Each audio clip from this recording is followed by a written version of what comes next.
Hello, this is Michael Czinkota for another session of International Business, Marketing and Strategy.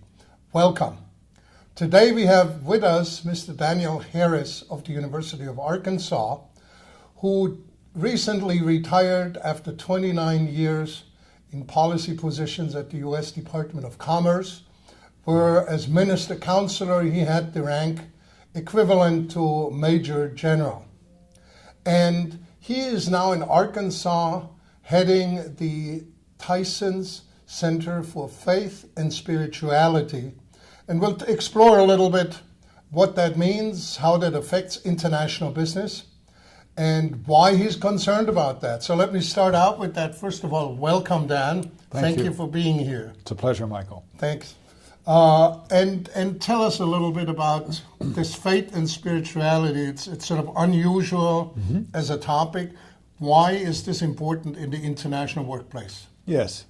Well, increasingly in the international array or domain, people are realizing that faith and spirituality is in the workplace already, even in places where you don't actually get to talk about it. So the notion is that particularly in multicultural teams, instead of trying to ignore people's faith backgrounds, we should find ways that we can bring this constructively into the discussion so that it's a unifying rather than a dividing issue. Well, often when I talk to business people, especially managers who have controversial decisions to make, the response as to how does this fit with personal values and so on is, hey, it's nothing personal, it's just business. How does that fit into your framework? Well, I think it's always a matter of the whole person. In other words, even though you can forbid people from talking about a certain issue or for bringing a certain part of their personalities into the workplace, it's still there. And so the notion that you can somehow create a firewall between who I am and the way I work in the workplace, I think is fictitious.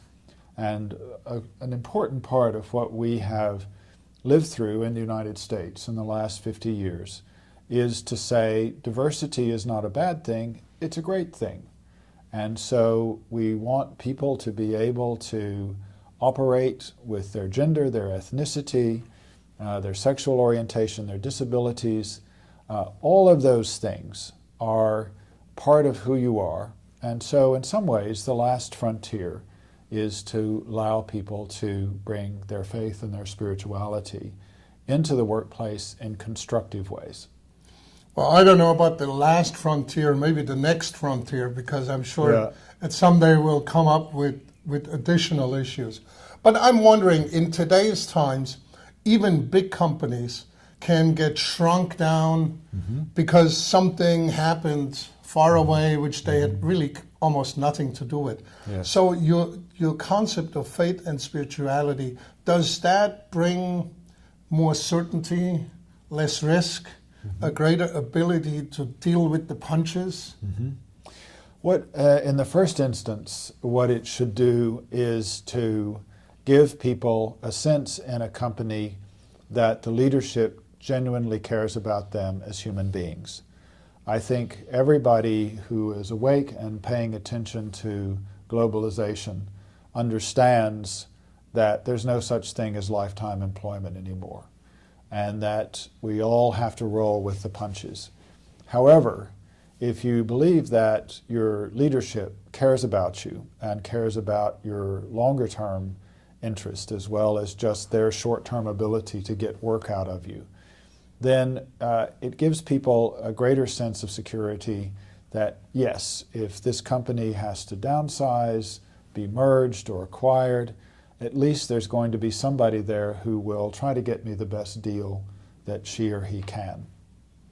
Well, Stephen Covey, in his book Speed of Trust, tells us that trust makes life in an organization easier and more efficient Does that also apply to your concept of faith and spirituality?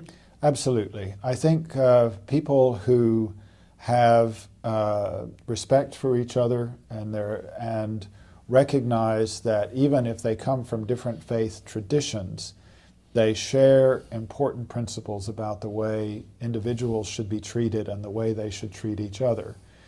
It can build bonds of trust, even across what would appear to be divides.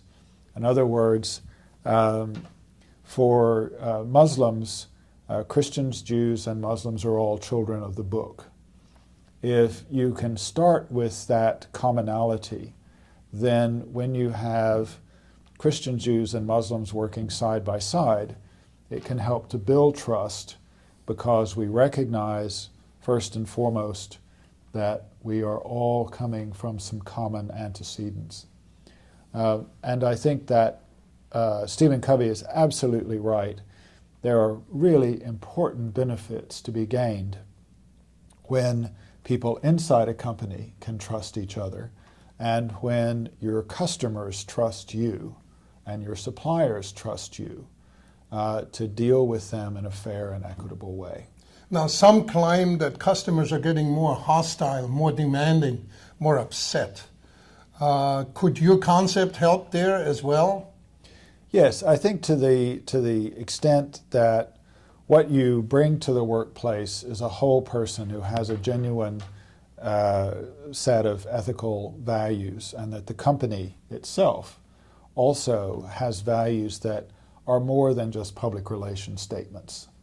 So when consumers see you walking your talk and believe that there is a real foundation there, then I believe they're more prepared to give you the benefit of the doubt, particularly if over time you have treated them fairly and well. Now, it's my understanding that Tyson's Food has organized for spiritual chaplains in its operations. Can you, in 30 seconds or less, tell us a little bit about those? Yes, the chaplains are there to serve the needs of the workforce. And the spiritual part is only on request. In other words, they operate in many ways like social workers, but they have this additional dimension. They are all trained in theology and spirituality.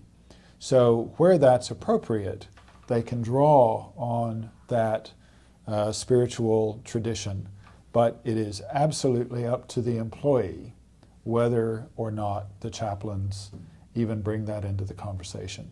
So faith and spirituality, the new direction to take in order to make the workplace better, more efficient, and all our lives also more tranquil. Thank you again, Dan Harris, University of Arkansas, for coming. He's the head of the center, the Tyson Center for Faith and Spirituality.